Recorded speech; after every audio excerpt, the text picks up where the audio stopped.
you want to learn how to tune electronic fuel injection live in person with the guys from RealTuners? We have 2-day courses in dyno shops all across the country. You can register for these at RealTuners.com. Click on RealTuners Live Classes. For more information or to make a reservation, go to RealTuners.com or message us on Facebook at RealTuners LLC. Now, about those classes. When are they, you might ask? Mopar Factory ECU Training, January 26th and 27th at Trip Pro Motorsports in Palm Bay, Florida with Rick Tapp. Standalone EFI Level 1 course, February 23rd and 24th in Las Vegas at Revolution Street Cars. On March 2nd, a special 1-day advanced course at Dynocom Industries in Fort Worth, Texas. April 13th and 14th, a Level 1 EFI course at Endless Performance in Milwaukee, Wisconsin. April 27th and 28th, an advanced class at 417 Motorsports in Springfield, Missouri. May 18th and 19th, standalone EFI Level 1 class at 417 Motorsports in Springfield, Missouri. June 15th and 16th, a Level 2 advanced course in Milwaukee, Wisconsin at Endless Performance. And of course, we will be trying to schedule more classes and more dates throughout the year, so keep checking back for more info.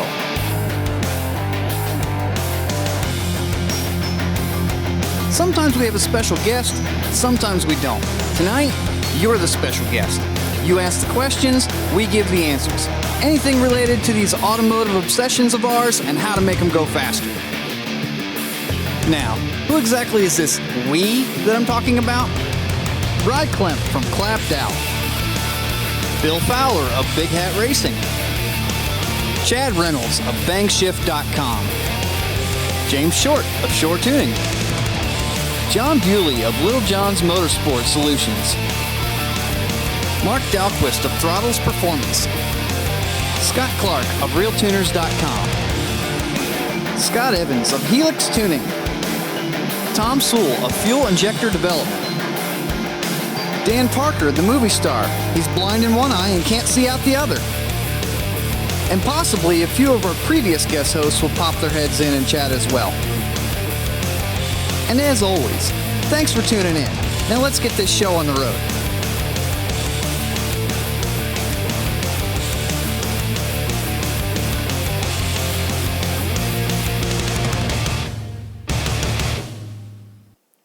Hey, welcome back, everybody. RealTuners episode number 73. You heard it. We're going to be talking to you. You're going to be talking to us. We're going to try to answer as many questions as we can. Without a little further ado, let me bring in all our normal people here in the background. Say hi, everybody. Hi, everybody. Hey. What's shaking? There we go. We are back. We are really back. We are really back. So what's everybody been up to this week? Anything interesting? Anything fun? Scott Clark here, checking back in after a month of vacation. Interesting. So I just got done with a class at Busher Racing, Jimmy Bowling's class at his shop. Had a level 3 snow emergency where basically people showed up on snowmobiles and only one person didn't make the class because he owns a snow removal company. So just wanted to give a huge shout out to everybody that showed up, all 23 or 24 of you that showed up at that class this last weekend. Thank you, Larry Jones, for bringing your car out to be tuned. We had an excellent time. Good class. It was kick-ass. Good time. So anyway, thanks. And I am now on the road. That's why I sound like crap. I'm in my car driving because the weather was so bad that flights were canceled. So I literally drove from Jimmy's shop in Ohio. I'm driving all the way to Trick Pro Motorsports in Florida. And I'm about halfway there. I'm going to make it to Statesville, North Carolina today. Let's not forget that last week on the weekend here, you fought the challenge of an airport that was shut down because a plane slid off the end of the runway and ran over the equipment that guides all the planes in. Yeah, so I got to the Omaha airport at 3:30 in the afternoon for a 5:15 flight, and they sent us home because a Southwest Airlines Airbus slid off the runway in the ice and tore up a whole bunch of equipment, I guess. It was on the national news. And so literally I just rented a car, and of course there was a blizzard going on. Rented a car and drove, white knuckle drive 40 miles an hour for 700 miles to Jimmy's shop overnight. Got there and got to sleep 2.5 hours before class started. Made it through the class. Okay, I guess I was running on adrenaline, and then got to sleep that night. And then day 2 of the class was awesome. I mean, everything went good. It was my first class of the year. Big group, really cool stuff. We got to tune a grudge car. Can't talk about the numbers, obviously, but it was made big steam on Jimmy's Mustang dyno. And then I stuck around and helped Jimmy and Casey. What I did was I did some dyno training for those guys. We got some of their issues fixed on their dyno in-house there. And then while Casey was tuning a bunch of their Evos that they had, it was a pretty cool shop. Jimmy was telling me that they built like 200 Mitsubishi short blocks for various performance levels in the last year, which I thought was kind of interesting. That's a banging business, man. If you want to go fast with your Evo, these are the guys to talk to. And I mean, these guys are routinely building 1,000+ horsepower, 120 cubic inch engines. Wow. So absolutely nothing to sneeze at. Yeah, I know, right? They're laying down 700-800 horsepower on his Mustang dyno with the wheels like it's nothing. That's over 1,000 at the flywheel on these things. They're at the 9 or 10 horsepower per cubic inch kind of level. Yeah, some of them. If you get up to upwards of 1,200, 1,300 at the flywheel, he's got some racers that are that and over. He's got guys down the road that are approaching 2,000 horsepower in a max effort application. Billet block. He's built some billet block engines now. But yeah, they're up and above 10 horse per cubic inch on a number of these. And hey, so wow. I saw one of them making 450 horse at the wheels on pumped gas on 120 cubic inches on 91 octane pumped gas. Jesus. I know, right? And that's a normal thing for them. So say what you want about some of the import crowd, but man, the guys that are serious about it, that shit is for real. I think Kudos the OEMs need to take some lessons. Right? Anyway, don't let me dominate. You guys are running the show right now and did an excellent job while I was out. So carry on. I've got a question for you. I think this would be an excellent opportunity to maybe tell some of the people what happens at a RealTuners class. Like, how do you go about it? We have these RealTuners classes. Let's say I sign up, I pay my money, I fly in, I'm coming to a RealTuners class. What can I expect? How do you go about it? You've got 2 days to get me from I don't know how to turn a computer on to I'm tuning EFI. You just want me to say we use a timing light. I know where you're going with that.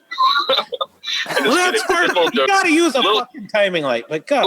We use a timing light in our classes. You'll learn how to do more than just adjust air-fuel ratio. You'll actually learn how to use a timing light. No, seriously. So we spend the first half hour, 45 minutes introducing ourselves and going around the room and getting everybody to explain what level they're at, and which it gets them comfortable knowing each other, as well as gets me up to speed on what level the audience is at, so I can kind of speak to. Sometimes we'll have complete noobs, and I mean, this class we had pro mod level guys. We had a couple of pro mod racers.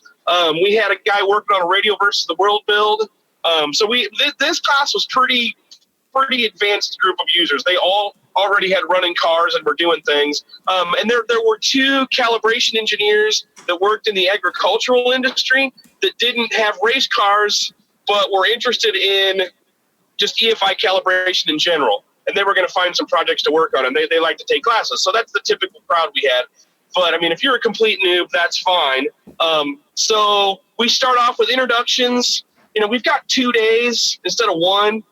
So we kind of take our time, and we show everybody where the fire extinguishers are, where the exits are, the basics.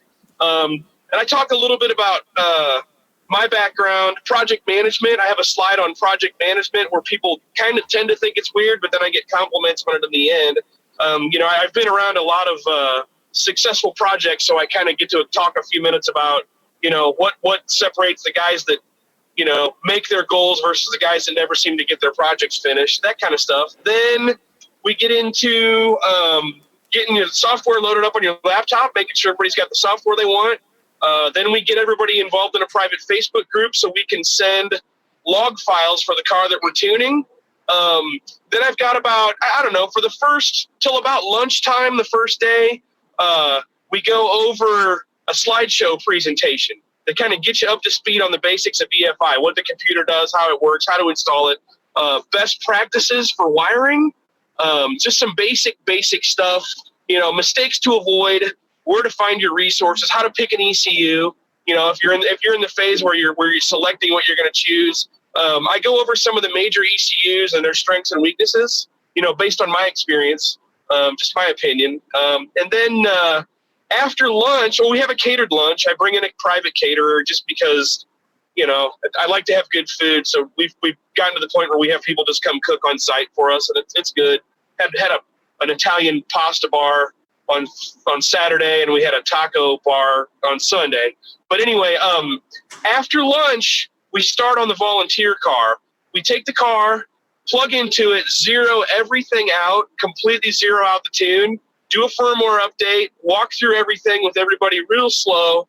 And then we literally, I know I get shit for this from the Holly guys, but I build a tune from scratch. We take every table in the Holly as zeros, right? I don't start with the Holly base tune.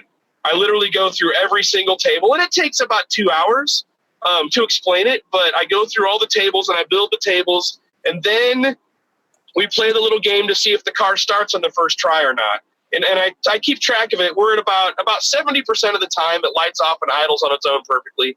30% of the time it takes a couple of tries. We might have missed something, or there's a bug or something that we're missing on the car. And it's perfectly okay if the car has problems. I tell people if it's not ready or wasn't running before, bring it anyway, because we'll wrench on class. I mean, I tell people, look, there's no such thing as tuning a car where you're just stroking keys. So we'll actually wrench on the car in the class. We'll do whatever it takes to make that car run. You're not just, look, I can teach you how to adjust air fuel ratio in 10 minutes.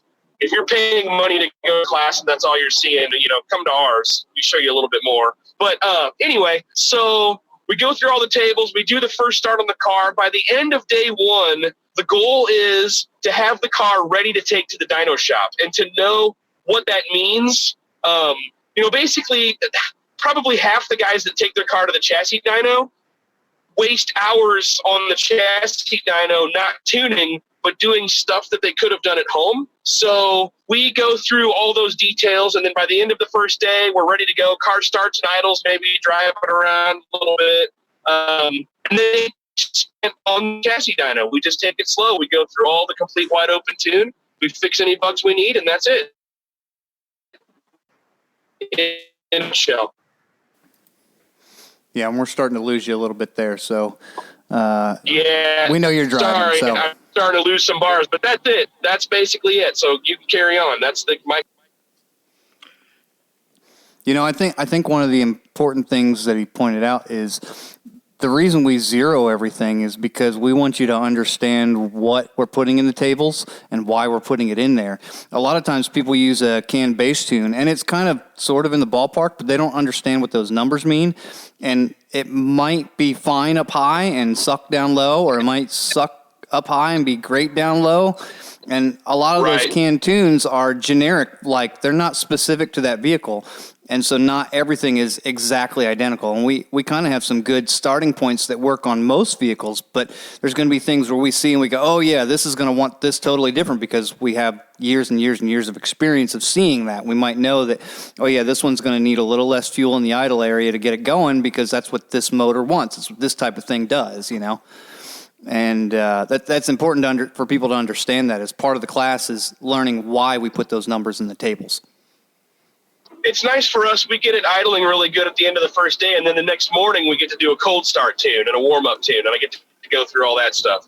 But, yeah, that's like you said, I'd like to go through the tables all from zero. And I tell people, look, you can start with a bass tune. The reason I'm doing this is so that you get a clear 10-minute explanation for every one of these tables. What does the warm-up enrichment table do? What does the minimum TPS rate of change setting do to trigger Excel enrichment? That kind of stuff. And then it's sometimes people are like a little bit starry-eyed, but then the next day when we go back to adjust those to make it perfect and we get the car literally running like a fresh minivan in the springtime, as Keith Barry used to put it, that makes it worthwhile and everybody understands at the end of the day. I mean, my goal, I even tell people, if you've come to my class, I give you a free hour of remote within the next 12 months. So if you have problems and still have questions, I mean, my goal is to get your shit running. not just to collect your money. You know what I mean? It's the idea is you go home and you can make a project run on your own, and if you need help, we'll help you out. So that's our theme. But you all need to sign up for the Vegas class. We still got like plenty of seats left for Las Vegas in a month. Yeah, please, if you're out here in Vegas, come on out.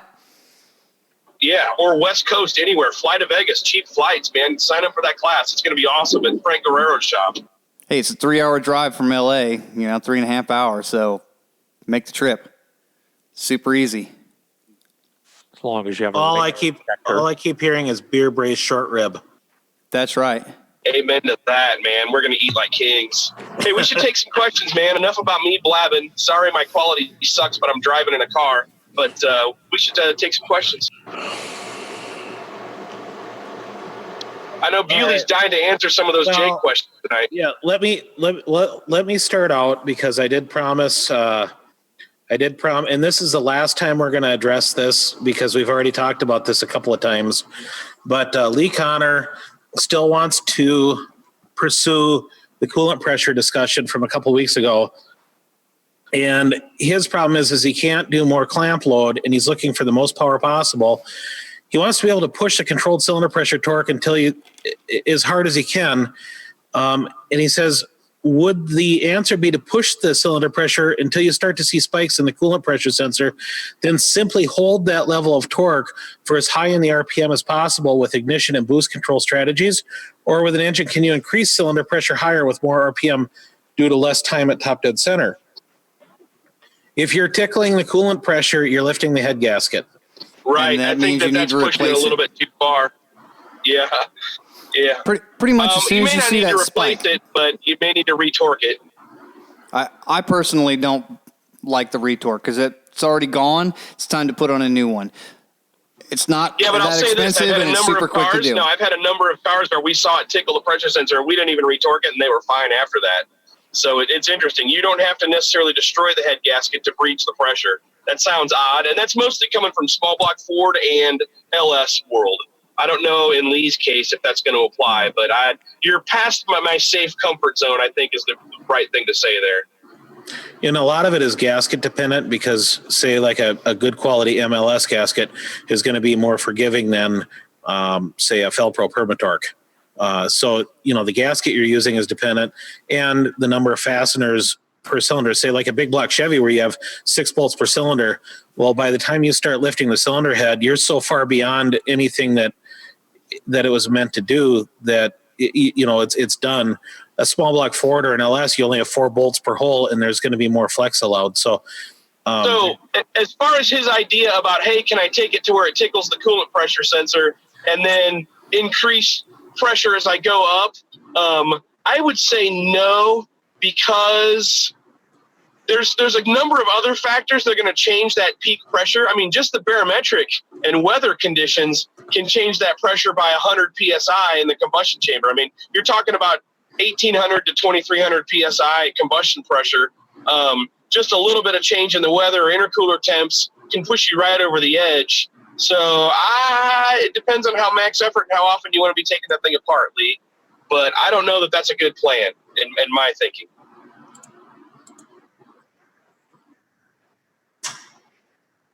Awkward silence. Take a drink. I can't drink because I'm driving, but you get the idea. I've been drinking the whole time. I didn't think peacherias were actually considered an alcoholic beverage in North Carolina. I can pull over. I'll pull over. I just passed TIG Performance. I'll go see if they got some pizzeritas left over. Well, and then the discussion of the week on the RealTuners page had to do with how to tune your barbecue grill. There was a discussion on how to properly grill a steak. And don't get me started. I'm going to say this right now. When Scott Evans posted, some of you have to remember that he's been all over the world to the finest steakhouses that there are, Argentina and Switzerland and Germany and Las Vegas and all over the world. So when Scott talks about a way to do it, it is from experience. And it's not necessarily the only way. I don't want anybody to think it's the only way to do it. There are plenty of ways to do it, but some of the ways I mentioned tend to be the most tender on many, many, many meats. There are definitely other ways to do it. Obviously, you can slow cook. So what was your method? Because we're probably going to fight, but go ahead. So the method I learned I mean, from... it's into every steakhouse in the world, but I'm fat. So Yeah. go ahead. Right. The method I learned from somebody high up in the food chain was that the top level places like to sear their meat first and then stick it in the oven in an iron skillet and on a lower temperature and let it slow cook in there. And usually, like, you can kind of play with what kind of meat it is and what the temperature is, but like a standard like strip sirloin, tenderloin kind of deal that we all would buy at, any grocery store here locally, you're pretty much, if you sear it on really high heat, and I mean as hot as you can get the iron skillet, both sides, just enough to caramelize the outside, and then stick it in the oven at about 300 degrees for about 4 or 5 minutes, then flip it, leave it another 4 or 5 minutes, you'll come out with an almost perfect medium rare every single time. And that's pretty similar to how I do it, actually. I'm watching the temperature, but I mean, I'm basically the same thing in my thick green egg. One of the things that helps a lot is add a little fat to it when you stick it in the oven, whether it's butter, whether it's lard, whether it's some like feta cheese or some blue cheese or something. Add some kind of fat on top of it because that helps it. That'll make it all the more tender. And also, you got to let it rest when you pull it out. Let it sit for a few minutes. Pull it off the heat, let it sit on a plate, and let it sit for 5 or 10 minutes. It should not be directly to your plate and in your mouth. You got to let it sit and rest. Same thing before you cook it. You're going to want to salt it, season it, whatever your flavors are that you like, put it on there, rub them in a little bit, let the thing sit. Let it sit for half an hour on the countertop, just in the salt doing its thing. It's got to be at room temperature before you put it in the skillet, not frozen, which means that if you've got it in the freezer, take it out in the morning, go to work, come back in the evening, make sure it's been in the fridge. It can be in the fridge all day. Let it sit in the fridge all day so it can get up to a reasonable temperature. Let it on the counter for a good solid half hour to an hour before you put it in the skillet so it's warmed up to room temperature before you start to cook it. Makes a world of difference. That's surprisingly similar to how I do my own. That's hilarious. We don't always agree on everything, but we got that part on agreement. Yep. And I do mine in a big green egg, but I turn up my skillet to about 700 degrees. Yeah, and then it takes about 30 to 45 seconds per side to sear it, then take the skillet out and put it on the grate and do indirect cook for, I actually watch the temperature, but it always ends up being about 4 minutes a side. Depends on how thick the meat is. I'll just watch the temperature. The thicker cuts like to be cooked on a lower heat because you've got to allow the heat to soak into it. If you cook it on a medium to high heat, it only cooks the outside because the inside has too far to go and the heat takes time to transfer in. So the thicker the cut, the lower the heat in the oven. And big green egg all the way if you're into a grill. Is anybody else hungry right now? They got me craving another steak. Trust me, when we're done tonight, I'm cooking another one. So my better half, Mary, bless her soul for helping run the show for this last month. She's in the background listening. She makes homemade butter. OMFG. You guys, you have not lived until you've had basil butter. Homemade butter is so good. Hey, I know somebody who would trade you homemade pizza sauce for homemade butter. Just saying. We'll make it happen. I probably owe you already. I've already had like 3 gallons of your wife's homemade pizza sauce. We are fat people. We know how to eat.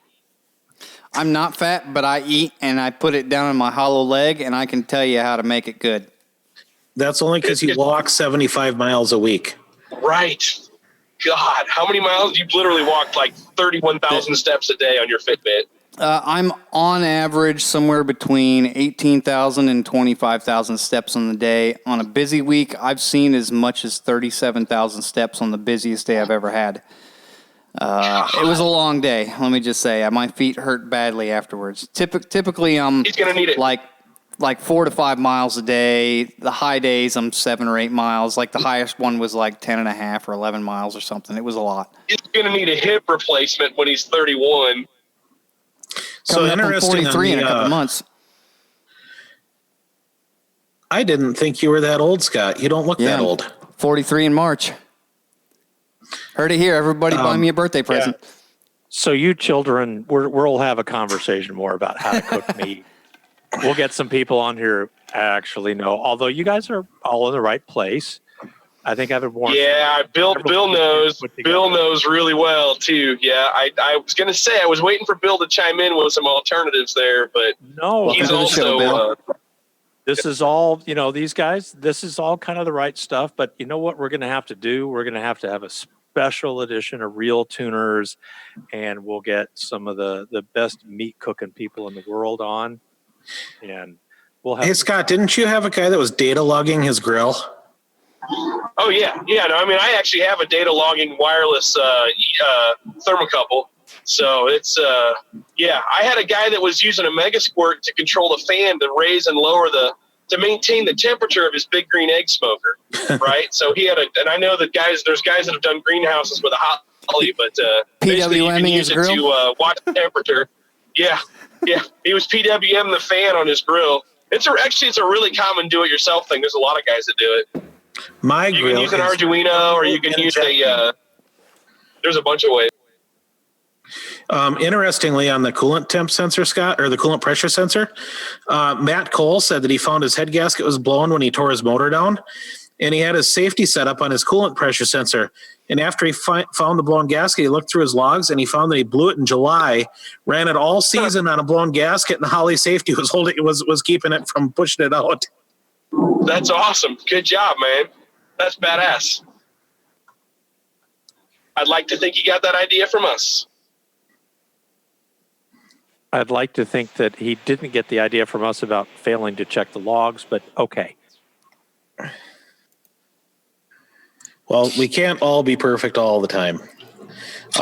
We've got another guy that said, I think this is a question, it's not phrased that way, but he said that he talked to Magnacore about their spark plug wires, and Magnacore has an excellent product, but they said that he can run that with Magnacore wires. You could run a non-resistor plug with the LS coils and still have no RFI suppression issues. Any thoughts on that? Well, some of that noise comes from the coil itself and from the plug itself. So you do get the plug wire itself being highly insulated and highly rejecting helps a lot, but there's still noise. It does. It may or may not put you over the threshold where the noise affects the performance. I had a car here recently where a customer put on some of Rick Gorski's wires, and it gave us the ability to run non-resistor race plugs without causing audible noise or power loss in the combo, which I thought was pretty cool. I was like, man, that doesn't always happen, but like Scott says, the noise comes from a couple different places, and it may or may not help, but every little bit counts. That's why I just direct people to run the resistor plugs or caps right off the bat, just to try and minimize the noise. But you can play with that later once you've got all the other variables worked out.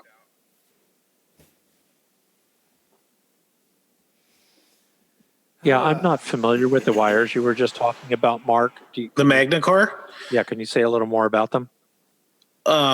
They've been pretty much like the leader or the high end in spark plug wires up until Firecore became more popular. And Rick's got an excellent product as well, but the Magnacore stuff has been, as far as I know it, they've been like the top tier plug for a long time. They've basically been the plug wire to use above anything. And if you go to the Magnacore, it's Magnecor. If you go to their website, they've got an excellent article about spark plug wires, RFI rejection, and how the wires are made and how they influence noise in an electrical system. It's a very good article about why some of what you read about in magazines or advertising is just plain wrong. And you'll see that the Firecore stuff follows along the same types of construction as the Magnacore. And I think Rick Gorski has been on the show before, and that's Firecore. They have an excellent product as well. Both the Firecore and the Magnacore are top tier, top shelf. There's other wires that are good as well, but I know that both Magnacore more of a production oriented, and Firecore is although he does put out a big quantity. mean, Fire Core is the guy that John Force calls personally, so more of a boutique, high-end, individualized type customer service. MagnaCore is probably the more broad spread production oriented organization, if I'm not overstepping my bounds there. Yeah, hopefully you can order MagnaCore on like Summit and Jegs and a bunch of other sites. Firecore, you got to call him directly. So if it's something that you're in a pinch, you're likely to find MagnaCore just about anywhere, and the Firecore stuff is all custom order, right? When you call him, you say, I need exactly this. He makes it for you. It shows up. It's good. It's solid. It's ready to go. The MagnaCore stuff, you either buy their pre-wired, this is already made for a 1972 Chevy Camaro, or you buy their bulk wire and ends and make it yourself. You can order it to length from MagnaCore as well. Okay. But basically what both of you said is more or less the gist of it. And I think Rick will sell you bulk wire if you want to make them yourself, but you got to call him and ask him about that. It's not like his standard thing. Normally he wants you to call and say, hey, I need these exact plug wires. Please make them. So here's a question for Mr. John Bewley. Back pressure sensors. If he has a divided housing, do you need to run a sensor for each bank? Need to or want to. A lot of times I'll average them and I'll run the tube off of each side and wire them together and use a signal damper before you get to the sensor.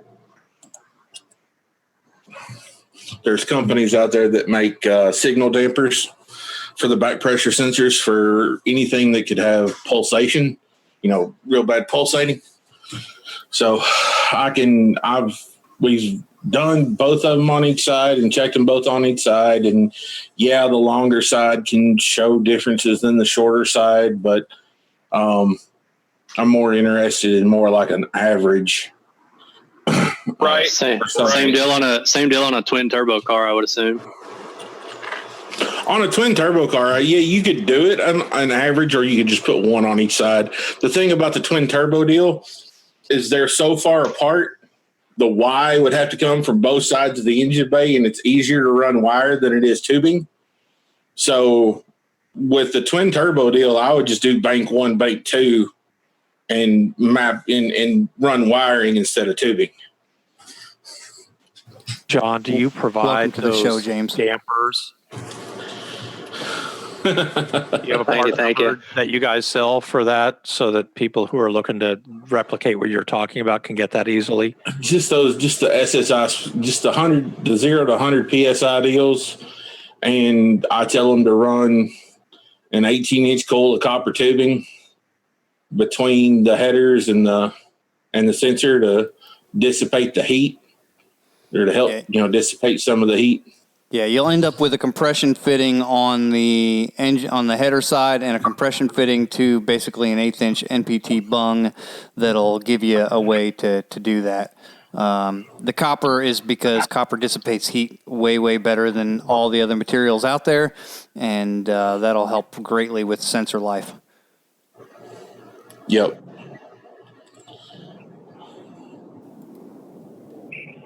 And you can run John, as longer long as lengths we're if you need to.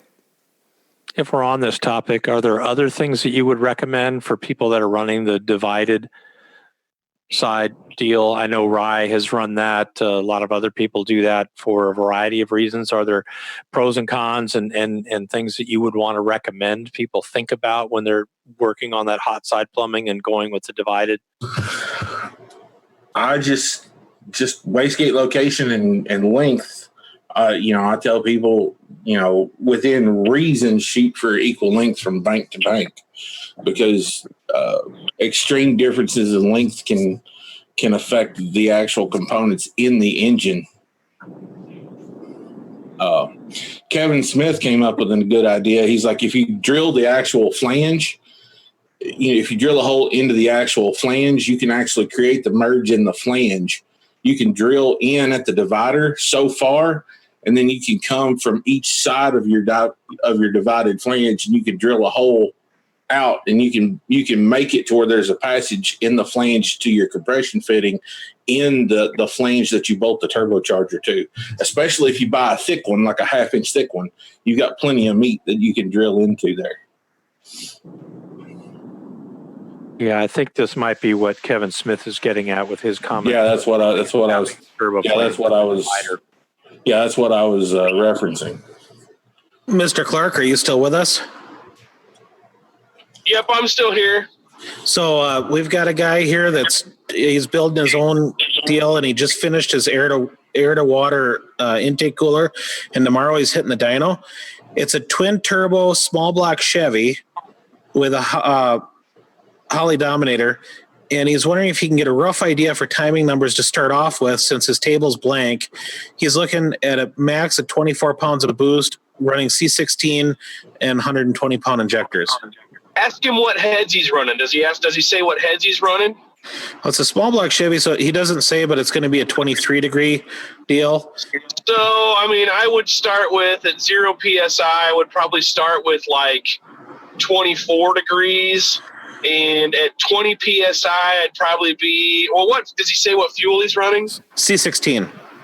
Okay, yeah, so we won't hurt anything making mistakes. At 20 PSI, I'd probably be at like 20 degrees on the typical small block combo, presuming he's not over like 11-to-1 compression. On a small block at 0 PSI, I'd want to be a whole lot higher than 24 degrees. I think I'd want to be closer to like 30 or 32 on a small block. Yeah.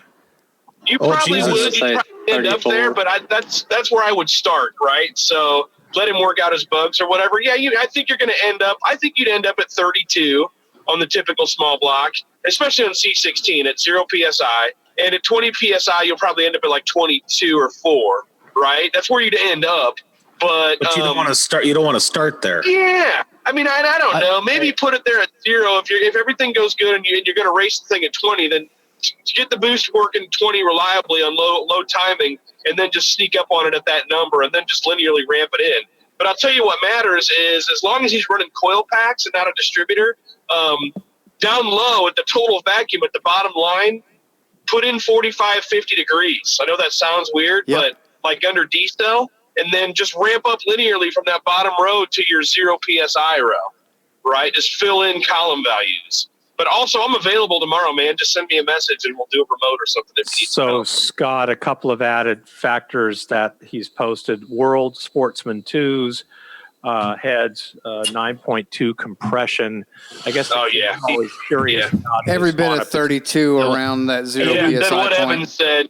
Yep. I'd maybe start at like 28 or 29 at 0 PSI and 22 at 20 PSI. Yeah, it's going to be like where I'd start. it's going to be like a degree per PSI roughly that you're going to find out that it probably wants. It's 36 degrees at 0. Leave it at 36 degrees till 4 pounds of boost. Yep. Knee it out four, from maybe even 4 6 to pounds. 20. Yeah, I bet you that's where he ends up, on that lower compression in those heads. I do. I bet he'll end up at 36 degrees and 0. He'll be 36 degrees in vacuum, no doubt, maybe even a little bit more. So can you tell who the conservative person is and who the ballsy fucker is in the podcast? Yeah, I'm super conservative. Everybody knows. I'm just saying. super Don't realistic. start out. Yeah, don't start out at that number. Work your way up to it. Yeah. Yeah, and definitely damn start sure low. that timing is. And Make sure that the timing happens. Like, rev the motor, lock the timing at 30 degrees without boost, and rev it up. Make sure it's not ramping up with higher RPMs. I mean, there's a lot. Just make sure that what you're commanding is happening. I got to whip Hildebrandt here. He just posted about the dumbest thing I've ever seen him post. Don, if you're using Mega Squirt, and I'll send you my table. Don't plug someone else's timing curve into your ECU. I don't care if they have the same combination. I don't care if they have a similar combination. I don't care. Yeah, don't just plug somebody else's timing curve into your ECU, because sometimes when you do that, other things come with it, and it's more than just a timing curve. I know it doesn't make sense, but it does happen. Just build your own curve. Don't worry about what other people are doing. Do not borrow. Don't load canned tunes. Just don't do it. Other people's timing tables are like other people's underwear. You never wear them. So this is Chad. I think that's a quote we need to write down. Hey, got you, Chad. What's going on? Hey guys, well, I can really well speak to this guy's combo because it, other than the cylinder head choice, it's virtually identical to the wagon engine that we just made over 1,000 with a Pro Charger. So yeah. I can tell you that on C16 at 18 pounds of boost, with 120 pound injectors, 9-to-1 with a Trick Flow Super 23 230cc head, and a pretty big comp cam. This thing wanted to have 22 degrees on C16, and it wanted to have 24 on E85. It didn't make any more power or any less for a 2-degree sweep in timing. It just didn't care. So I'm with you. I would lock the thing out at 20 and just run it there on the dyno to see where it's happy, and then start playing with it. But yeah, and driving the thing on the road, in a vacuum situation, same deal. It was at 32 degrees of timing. So, yep. And they all pretty much want deep vacuum to be like 40, 45, 50 even. Sometimes it's kind of a staggering a number that you think that, man, it's got to be that far. But when you're in deep vacuum, they really like it. They handle really well when you push a little timing way down deep in the lower cells down in deep vacuum. Don, there's not a boost number that we can put on it to tell you when you're going to start having head gasket problems, because boost is not relevant and it's not directly related to having head gasket issues. The only thing that there's a direct correlation on is torque production, RPM, and that's the direct relationship to cylinder pressure. Peak cylinder pressure, yeah. Peak torque is peak cylinder pressure. That's when head gaskets fail every single time. So you can go in and you can affect that, and you can help that situation by manipulating the timing curve at peak torque, finding out where peak torque happens. The reality of it is we're all just spitballing without knowing the camshaft, and because the camshaft tells you dynamic compression, that gives you an idea of how aggressive you can be with it. But as a general rule of thumb, that's where you can be with that situation. 30, 32, on 70 kPa up into 105, you're going to be way more than that below into deeper vacuum. I'm perfectly okay with this motor being 30 to 32 up to 4 or 5 pounds. And then I'm perfectly okay dropping that out from 5 or 6 pounds down to 15 pounds to get, dropping that out at a rate where you get down to about, 18 or 20 degrees. I would start at 18 personally. And then once you get down to 18 at 15 degrees and you flatline it there and you get a baseline pull, you can see what it made. And then you start bringing it back. You can start bringing timing back into the motor. But that will get you a timing curve on 15 pounds of boost. So you get a power curve that's representative of what the engine can actually make. Then you can see where peak torque's at. One of the other things, how to move things around. One of the other things you can do is that's exactly what we did, dude. Is we took it and we knew we were going to make about 16 pounds of boost, so we made it 20 degrees at 16. Was our shot, and it worked dead on. And then we barely wiggled it from there, and added a couple pounds of boost. And like you said, super safe, super happy. You're not trying to kill the thing and then backing it off. You go the other way, If you're a plug reader like myself, you can pick a pretty low timing point. If you don't have a plan of a maximum boost, you can pick a timing point that's reasonable down in that 18 or 20 degree range and set it there, even at low boost. It won't make any power down there, but it'll still work. And you can keep bringing up the boost until you reach where the plugs look good and where the timing mark really looks solid. It's not too much. It's in a good spot. And then you can work your way backwards with the timing numbers, because we already know it's probably going to want 4 to 6 pounds of boost before you start pulling it out. And you can kind of build a table that way and get it backwards through the rest. And you can spot check it and go back and make sure. Because most of the time when you're racing, you're not racing it half your boost. You're probably putting it all in, and you're just ramping up to it.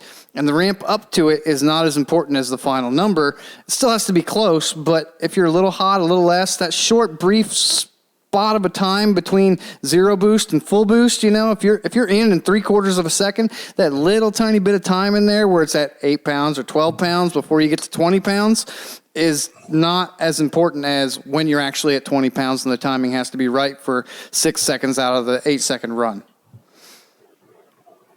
Very well explained, dude.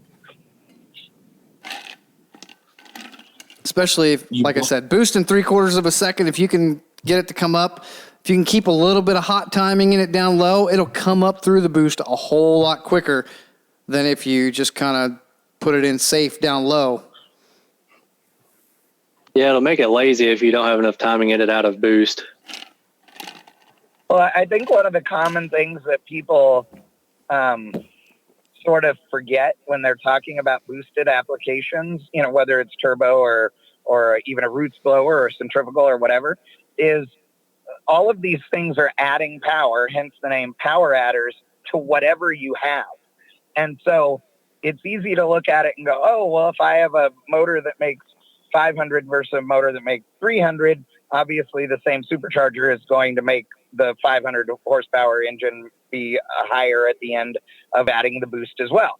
But the other thing about it is, regardless of the power level, you need the tune to be right in the no boost and light boost areas so that it can make as much base power before it starts doing a lot with the supercharger or the turbochargers. So, it's the same deal. That's why you want that timing, because otherwise it's lazy because the power adder isn't helping yet and you're killing power by taking it away, all that timing. So, Jay, I think it's worth just for a second because. Hang on, Bill. Let Okay. John finish. Oh, sorry. Jake, there's a difference in looking at somebody's timing table and importing their timing table from one computer to another. I'm sorry, I agree with Mark 110%. Going and putting somebody else's timing table via import from one ECU to the next, he might as well come over and grab a pair of your used drawers out of your damn laundry and put them on. Absolutely ridiculous and asinine. Thank you, John. I was going to say the same thing, slightly less diplomatically. So good job. Hey, Scott. Scott Clark. Yeah, I'm here. Hey, Don Abernathy, he's the one that had talked about the timing on the small block, and he's really stoked, and he says, thanks for the help, and have him call me when we can set up a time to plan the remote. I don't know how to get you his number. Don, could you private message Scott on Facebook? I can copy and paste it. You can copy and paste it. Okay. We'll get you hooked up with Scott, Don. by the way, Scott, I'm so glad to hear your voice. I can't even tell you, dude. Thank you. I appreciate it. Sounds like he has made it to a stopping point and is in either a bathroom or a hotel room, one of the two. It's definitely echoing. Yeah. The voice changed so much, I thought it was Bewley replying. That's the new I Am Jesus app on the phone. That's awesome. Scott, I am your father. Let me finish here. So, John, I have a question for you. I wish I had the water tinkle noise. He was in a room with Echo. Oh my God. He's about to wipe. Yeah, he's mad at us now. Oh my God. You missed us. You know you missed us. That's hilarious. I missed you. Okay. Sorry. Had to pull over and fill up for gas. I'm in, I'm past Statesville at this point. I'm going to keep trucking south. Where are you going? I'm ultimately headed to Palm Bay, Florida. The weather was shitty. I couldn't get reliable flights, and there was I left Jimmy Bowling Shop. I was at Jimmy Neutron all last weekend, and then which was great. He's such a good dude. So I ended up deciding just to road. You know how I am. I like road trips. Yeah. I got to be there till Friday afternoon, so I'm just taking my time. I made it halfway from Jimmy's. Halfway between Jimmy's and Palm Bay is somewhere around Statesville, North Carolina. So I just passed that. I'm a little bit halfway there, and I'm still going south. That's awesome. I still laugh my ass off that the whole Jimmy Neutron nickname stuck. So that's basically that. Well, and all of us on the 10K drag shootout, he's Jimmy Bravo. So we have so many nicknames. Oh yeah, it's great. Yeah, Jimmy's got a hilarious account of the whole horsepower wars thing. It's pretty funny. Oh my God, yes. We had so much fun with that guy. I have to tell you, he's great. He was having a riot. We were all having a riot, and he just kept giving it, and it was perfect. Seriously, it was awesome. We had so much fun. And they completely bagged on his ass in the broadcast, and he handled it really well, considering it was all ooh. Every time they had him on camera, it was pretty cool. It was. Bill was there firsthand, knows that there was a lot of crazy drama going on with that deal. But I have to give that team credit because they went, it was, one of them was about to push the button and, they yelled and screamed at each other, did not push the button. And 2 hours later, they were in fine form, full heads down, making stuff happen. And look at how awesome that car turned out, Yeah, and it's pretty cool that Disco Dean got that car back. God, yeah. Long and involved process. So that was kind of fun. John Bewley, the question for you was the influence. I like game show hosts. Bill. Game show host. That's awesome. Yeah, well, we have to get some attention somehow. So anyway, no, the question was really about chamber, because everybody says, well, I'm running a small block Chevy. Well, that doesn't tell anybody much about combustion chamber. And having been all over the map, Chad, as you know, with running an efficient chamber on the dyno, we'll come back to that later. John, in your experience and all this, when we get to these really efficient combustion chambers, how does that affect total timing, or does it in your view? Oh, it takes it out. You don't need as much. And you have to watch what you're doing, because an LS chamber is way more efficient than a 23-degree Chevrolet chamber. 18-degree Chevrolet chamber is way more efficient than a 23-degree. Then a 9-degree, a 9-degree dark small block Chevrolet head is a way faster chamber than, even an 18-degree head or a 15-degree head or a 23-degree head. So you just have to have an understanding of chamber shape, chamber speed, and what's going to be going on there. Usually when we talk about small block Chevy, we're talking 23-degree, unless you specify it's an 18-degree or a 15-degree or a symmetrical port or SB2. Yep. But if the generic small block Chevy infers a 23-degree, and that means you're going to have a chamber somewhere, in that 58 to 68 cc range, sometimes smaller, but usually it's a fairly deep and wide chamber, and they're typically going to like that 32 to 38 degrees of timing, depending upon the cylinder head, as just a rough, generic answer. Yeah, and even if you take a fairly mundane 23-degree small block Chevrolet head, and then you take a really badass 23-degree small block Chevrolet head, the variation in total timing that it's going to want, it is only going to be a few degrees, right? It might be 5 degrees difference or something like that.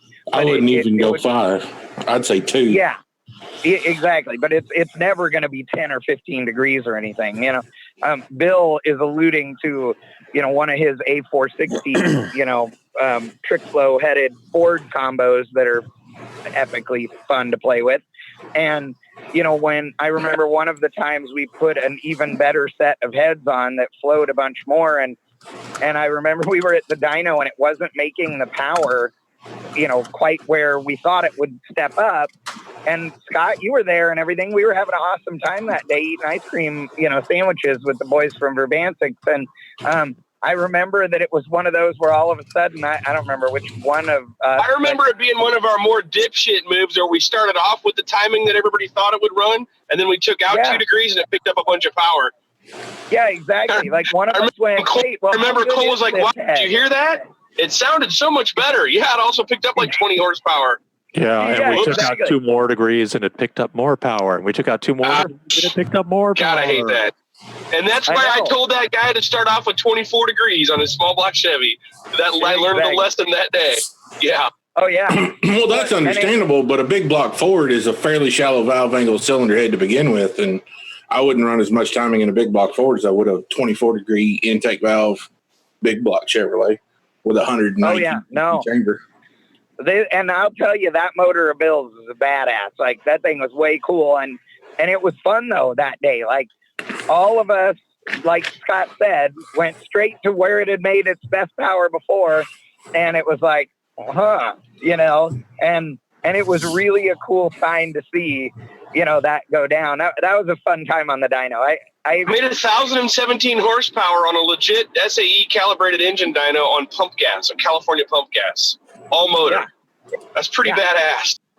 No, dude, that's way badass. Yeah, and like, I want to encourage people that are like listening to this, podcast and talk about taking their car to the chassis dyno and all that. And I totally encourage you to do that. But I would also encourage you to when you build a motor from scratch that, you're doing upright, dude, take it and put it on the engine dyno. Get it to your local. It is so worth the $1,000 you'll spend. Yep. Oh my God. Yeah. And you will, here's why it's worth it. The most important reason in my world is because the dumb thing doesn't leak. And that is literally the most important thing to me, because there's nothing worse than putting a brand new combo together, putting it in the car and having a leak and having to yank it all back out. So it doesn't leak, everything works, you get a baseline in, you run it through its heat cycles, you do all that stuff. If it's got a flat tappet cam for some god unknown reason, then you break it in. You do all those things ahead of time. And I guarantee you that you will also learn, if you go to a good place, you will learn at least $500 worth of things by being there. Because if you go to a place like West Tech, if you don't learn anything while you're there at the dyno, then it's because you didn't want to and you just sat there and didn't pay attention. We also have NASCAR engine builder, NHRA Pro Stock, and Spintron specialist extraordinaire Tom Vigu chimed in on the chambers, and he also pointed out that total quench is generally more with a small. The total quench is generally more with a smaller valve angle, like a 15, 12, 9 degree. And another important figure that most people overlook is the spark plug location, because generally the shallower valve angle heads have a spark plug that's closer to the center of the chamber. And that'll require less timing, which is to point out, which is why the Generation 3 Hemis don't like very much ignition timing, is because of the chamber, and 2, the spark plug location, or spark plugs plural location. Right. And it helps reduce pumping loss too. Correct. Because and then I don't do, I'm not a late model Hemi guy, because unless it's a 426, I'm not really that interested. But those 2 spark plugs in a stock configuration, they are firing slightly staggered. Is that correct? No, not always. No. Okay. Nope. And a lot of the Gen 3 Hemis, the ones I've seen, they're firing together. Oh, okay. Is there then that brings up a question that people may wonder. Is there a performance advantage to staggering them if you were using a standalone? And if no, Brad Nagel told me no, that they've tested this. But he said if you only use one set of plugs, that you need like 3 to 4 degrees more lead, and you see the loss in pumping losses. You see a little bit less horsepower to make peak power. So what they're doing is they're lighting the burn from 2 different places, so it's burning, it's completing the burn faster. Therefore, you can wait until the piston's farther up the bore before you start the burn. You waste less of the combustion event fighting against a piston that's on its way up the bore, and more of that energy is spent when the piston's on its way down the bore, where you're making torque instead of creating pumping losses. Man, Bischoff and Brad Nagel, when he worked at Bischoff, they did a bunch of testing on that stuff. That's really that's cool. why I run That is free cool. spark plugs. That's why that engine did so well at Engine Masters Challenge. That's why that engine did so much, because you're in a game of 0.1% improvement. That improved reduction in pumping losses was the advantage that combo needed to beat the other guys in the domestic pushrod V8s that they allowed at the event. That's why Bischoff won that damn class 4 years in a row with that motor. People got so sick of it, but it was a killer combo. And hey, not to change the subject, but while I got the podium, huge shout out to James McEwen, who's teaching a night class at Lincoln Tech in Grand Prairie, Texas. They actually take the class and listen to the podcast. So James is my boy, man. I'm going to see him in a couple weeks. But anyway, thought that was pretty cool. And where in Texas are they? Grand Prairie at Lincoln Tech. Oh, I know Grand Prairie well. I'm moving to Waxahachie, so thanks for watching or listening, boys. Are those close together, Chad? Yeah. Grand Prairie is like right next to Arlington, Dallas, Waxahachie. Yeah, just call it Dallas, right there in Fort the middle Worth of the area. DFW area. Yeah, it's all DFW to me. Yeah, and it is. That's like Grand Prairie's like dead nuts in the center. It's good. It's a good location. Yeah, those students are lucky. They're listening to a smart dude, man. Don't let your head explode, James, but good people. So for those folks cool. who are going to come back to this podcast later, make sure you took a look at Tom Vigue's post talking about quench and the spark plug location, and this whole discussion that just went on about single plug versus dual plug and what that means to ignition timing. There's a lot there in that short comment. I'd like to take this quench question and come back to John Bewley and some of the other guys here, because we spend so much time on boosted applications. When you guys are specifying pistons on the NA world, we spend an inordinate amount of time on trying to maximize quench pad and making sure that that's working in order to get the most squeeze out of what we have in an NA application. Does that apply equally as much across the board in a boosted application, specifically turbos? No, it does not. I take it out.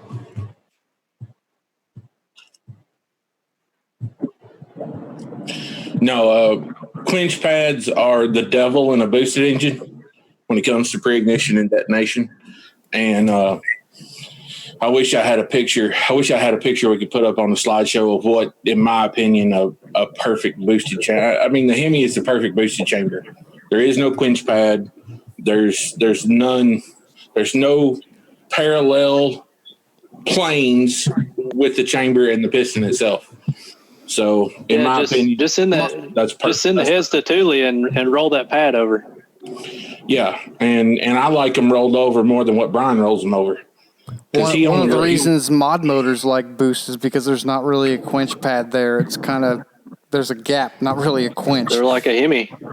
Yep. And all this is in the move towards combustion stability, right? I mean, just like with the nitrous combo, it's all towards combustion stability. As you start increasing cylinder pressure to 3 times what you'll see in a naturally aspirated application, you give up some of that performance optimization in trade for combustion stability to avoid knock. Is that the right thing to say? Yeah, because we don't, I'm not depending upon the piston in the chamber to make 100% of the cylinder pressure.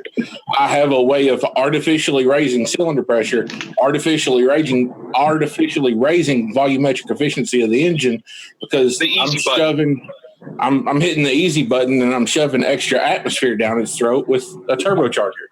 So the combustion stability becomes, up 10 times more important than quench and mixture motion and all that mess in the chamber itself. I want to take out and I want to eliminate anything that can cause pre-ignition or detonation.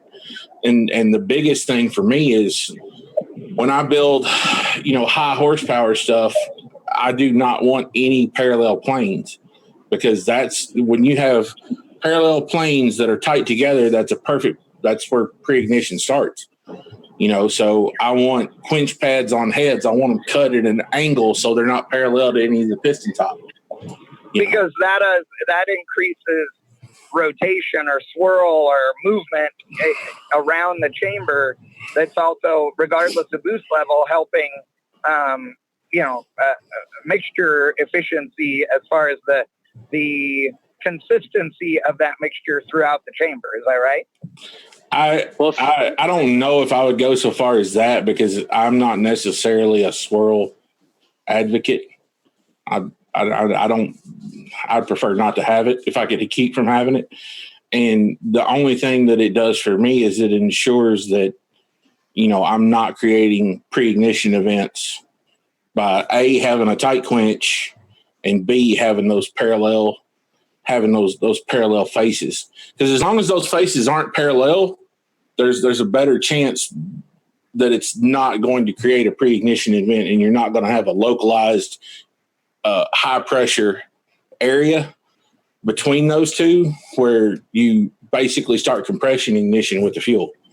So along those lines, talking about pre-ignition, do you recommend that a guy that is building, an engine that's going to be for a boosted application, that when they get their pistons in, if they're not coated, that they, use something to soften any of the sharp edges and clean up a pair of pistons or a set of pistons before they put them in?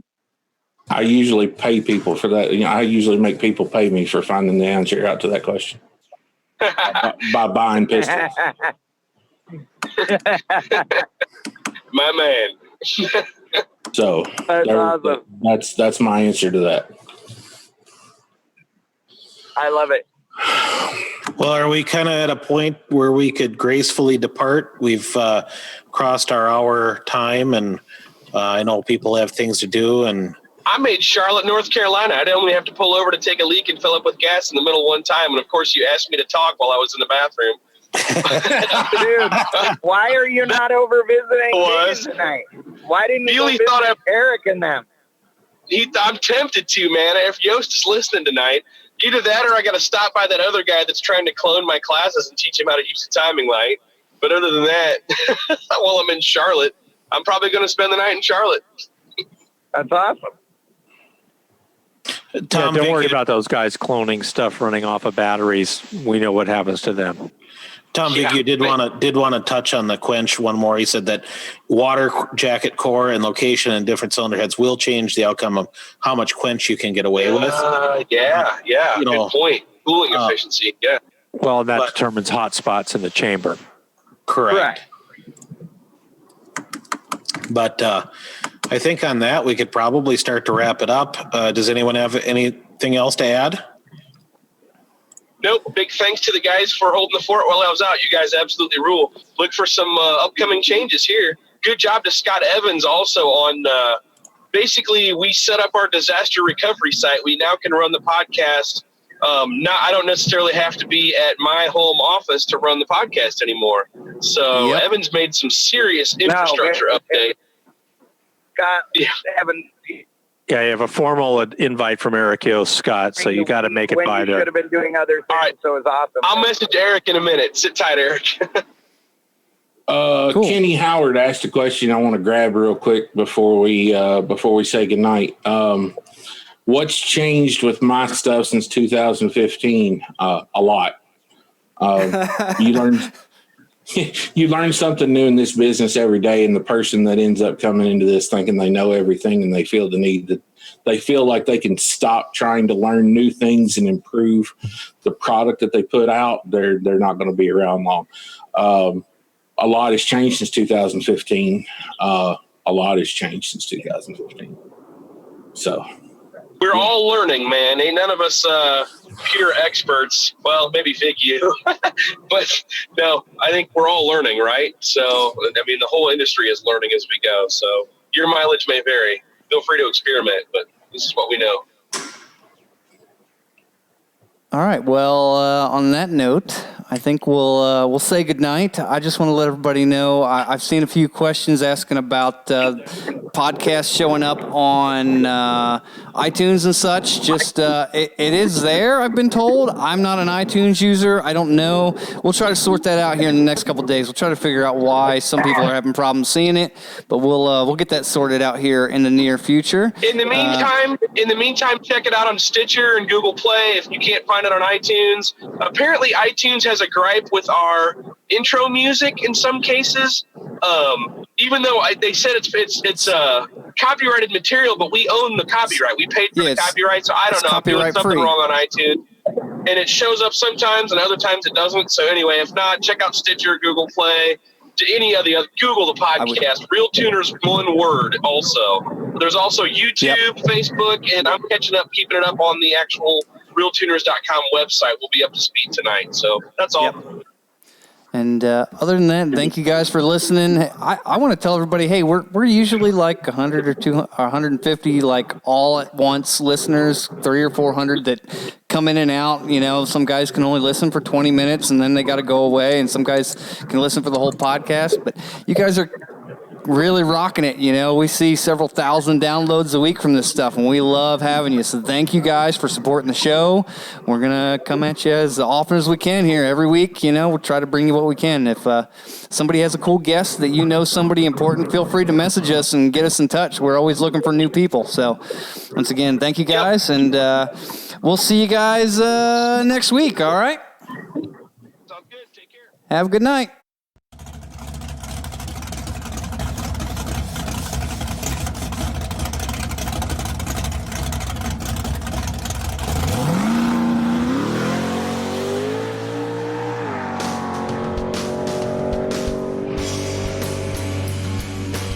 Do you want to learn how to tune electronic fuel injection live in person with the guys from RealTuners? We have 2-day courses in dyno shops all across the country. You can register for these at RealTuners.com and click on RealTuners Live Classes. For more information or to make a reservation, go to RealTuners.com or message us on Facebook at RealTuners LLC. Now, about those classes, when are they, you might ask? Mopar Factory ECU Training, January 26th and 27th at Trip Pro Motorsports in Palm Bay, Florida, with Rick Tapp. Standalone EFI Level 1 course, February 23rd and 24th in Las Vegas at Revolution Street Cars. On March 2nd, a special 1-day advanced course at Dynocom Industries in Fort Worth, Texas. April 13th and 14th, a Level 1 EFI course at Endless Performance in Milwaukee, Wisconsin. April 27th and 28th, an advanced class at 417 Motorsports in Springfield, Missouri. May 18th and 19th, standalone EFI Level 1 class at 417 Motorsports in Springfield, Missouri. June 15th and 16th, a Level 2 advanced course in Milwaukee, Wisconsin at Endless Performance. And of course, we will be trying to schedule more classes and more dates throughout the year, so keep checking back for more info.